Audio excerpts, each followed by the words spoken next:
Helicopter বিধ্বস্ত হয়ে নিহত হয়েছেন ইরানের প্রেসিডেন্ট ইব্রাহিম রাইসি। তার মৃত্যুতে এখন প্রশ্ন উঠেছে, কে হবেন দেশটির পরবর্তী প্রেসিডেন্ট। ইরানের সংবিধান অনুযায়ী কোনো দুর্ঘটনায় যদি প্রেসিডেন্টের মৃত্যু হয় তাহলে সর্বোচ্চ নেতার অনুমতি নিয়ে সেই পদে বসবেন দেশটির প্রথম ভাইস প্রেসিডেন্ট।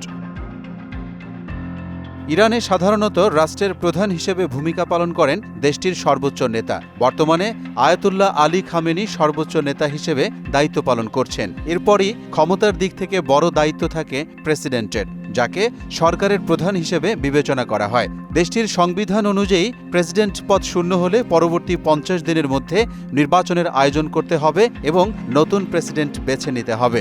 তবে কে হবে পরবর্তী প্রেসিডেন্ট তা নিয়ে ইরানে তো বটেই, বিশ্বমহলেও চলছে আলোচনা। ওয়ালটন ফ্রিজ কিনে অনেকের মতো আপনিও হয়ে যেতে পারেন মিলেনিয়াল। সেরা পণ্যের সেরা অফার।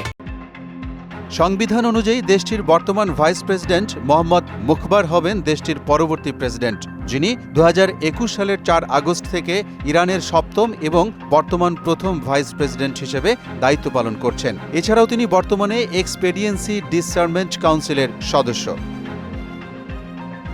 19 মে রোববার আজারবাইজান ইরান সীমান্তে একটি অনুষ্ঠানে গিয়ে হেলিকপ্টার দুর্ঘটনায় মারা গেছেন ইরানের প্রেসিডেন্ট ইব্রাহিম রাইসি। হেলিকপ্টার দুর্ঘটনায় নিখোঁজ হন দেশটির পররাষ্ট্রমন্ত্রী ও পূর্ব আজারবাইজানের গভর্নরও। সোমবার তাদের নিহত হওয়ার বিষয়টি নিশ্চিত করেছে আন্তর্জাতিক বিভিন্ন গণমাধ্যম।